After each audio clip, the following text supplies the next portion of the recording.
के नेत्रों से सुधार भयो और जिसके चरणों में लगे कांटों को मेरे गोविंद ने अपने दांतों से निकाला हो, क्या वो सुदामा भिखारी होगा?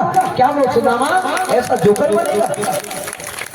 बड़ा ही दुख होता है मैया जब इस प्रकार के चंद रुपयों के लिए कुछ लोग और इस प्रकार से हमारे देवी देवताओं के साथ में खिलवाड़ करते क्यों है?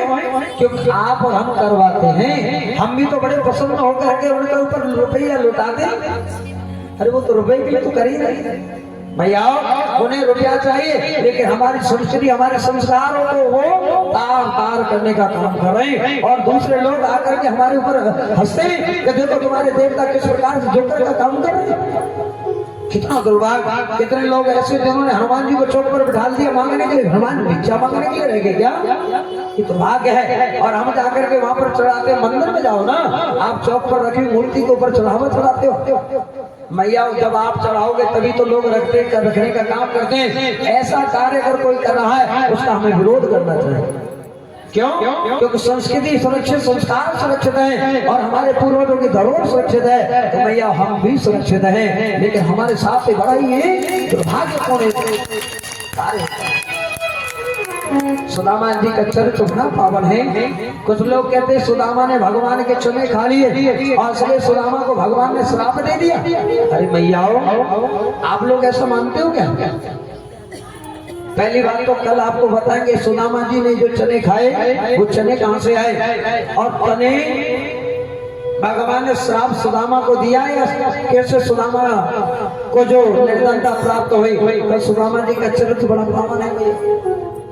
लेकिन मैं तो आपसे निवेदन इतना ही करूंगा कि अगर आपके यहाँ भी झांकी आप जागरण करवाओ तो देखो झांकी करवाओ बुरी बात है, लेकिन उनका झांकी में बिठाकर पूजन करवाओ, उनका स्वरूप बनवाओ और स्वरूप की पूजा कराओ। जो वैसे देना उनको स्वरूप में दो ना। लेकिन नृत्य कराने के लिए जोकर बना करके देखा नहीं, चश्मा लगाया खिड़की खिड़की करता हुआ क्या सुदामा को बना दिया। ये कहीं ना कहीं कितना दुर्भाग्यपूर्ण है भैया। आप सबको इसका विरोध करना चाहिए। ये दुर्भाग्यपूर्ण है। क्यों होता है ये सब? कहीं ना कहीं हम सब इसको कराते हैं। हम भी अगर ना करें तो ना चाहे सुदामा। मैया सुदामा के बारे में एक बार जान तो लो। सुदामा है क्या? सुदामा जैसा भक्त, सुदामा जैसा संत, सुदामा जैसा विप्र ना आज तक हुआ और ना शायद होगा। ऐसा संत जिसको हम क्या बना।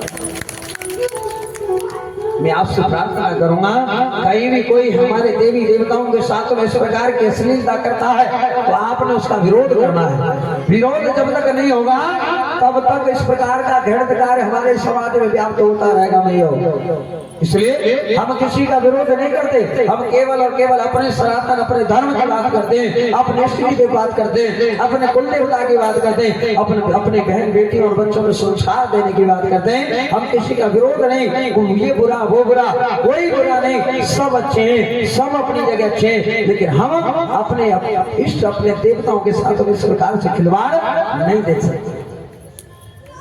मैया कल सुदामा जी के चरित्र को आप श्रवण करेंगे। सुदामा जी के चरित्र में आपको मालूम है तंदुल का बड़ा महत्व। तंदुल समझते हो कि नहीं?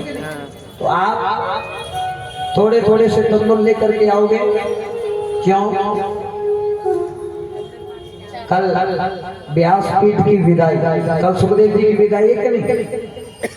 कथा कल विश्राम होगा। मैया कुछ लोग कहते हैं कथा समाप्त हो गई, लेकिन मैया कथा कभी समाप्त नहीं होती। कथा केवल विश्राम लेती। विश्राम कहते पड़ाव, एक दिन दो दिन है। यहाँ कल विश्राम होगी, परसों पूर्णावधि, उसके पश्चात 18-19 तारीख से आपके स्वरूप विहार दिल्ली में आरंभ, और उसके बाद फिर आजादपुर मंडी के पास दिल्ली में, उसके बाद फिर निरंतर जो है अविरल गति से कथा एक दो दिन के विश्राम पर कहीं ना कहीं अविरल गति से चलती रहती है। कथा कभी भी बंद नहीं होती। तो कल कथा का विश्राम होगा और परसों कथा की पूर्ण होगी। यानी कि सुखदेव जी की विदाई कल होगी। जो सुखदेव जी बैठे ना तोते के रूप में, सुखदेव जी का कल पूजन होगा। तो आप सभी माताएं बंधु कल यहाँ व्यासपीठ पर आपको आने का अवसर मिलेगा। सुखदेव भगवान को जो भी आप भेंट अर्पित करना चाहें, क्योंकि सुखदेव जी कथा सुनाते हैं ना, तो सुखदेव जी को भेंट स्वरूप जो भी आप देना चाहें प्रणाम करें। फिर यहाँ से आपको प्रसाद के रूप में तंदुर दिया जाए।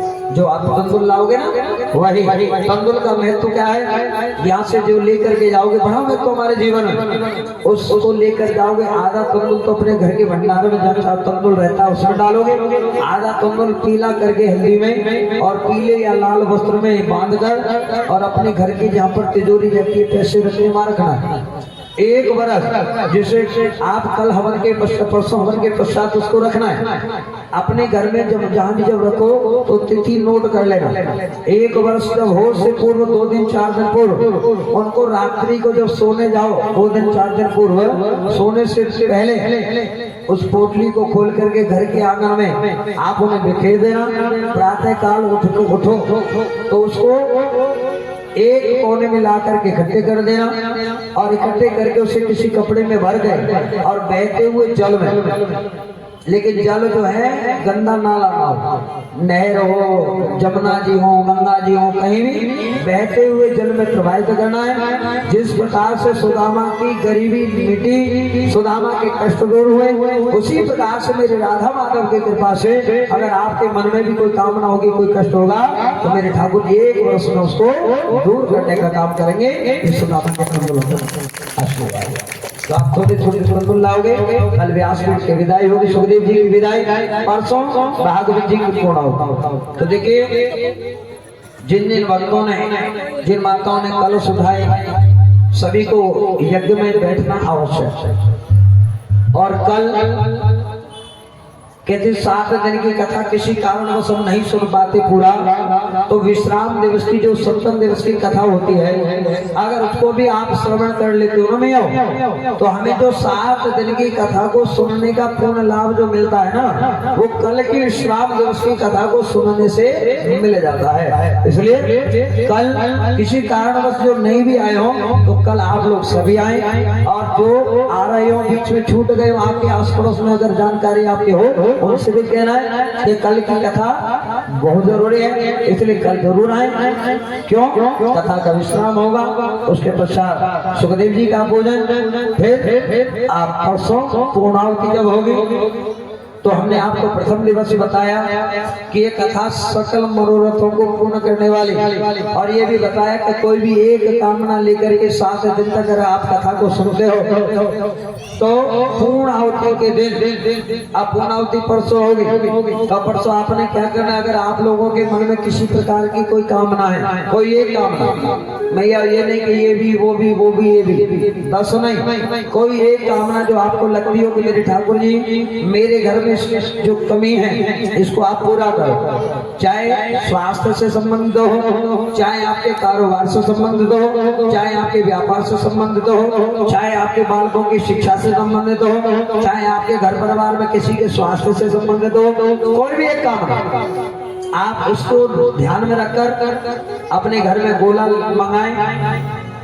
5 प्रकार की सामग्री घी पूरा काले तिल, थोड़े काले तिल जरूर रखने, और जौ भुना हुआ ना हो, ठीक है, घोलने लग जाता वो वाला नहीं होना चाहिए।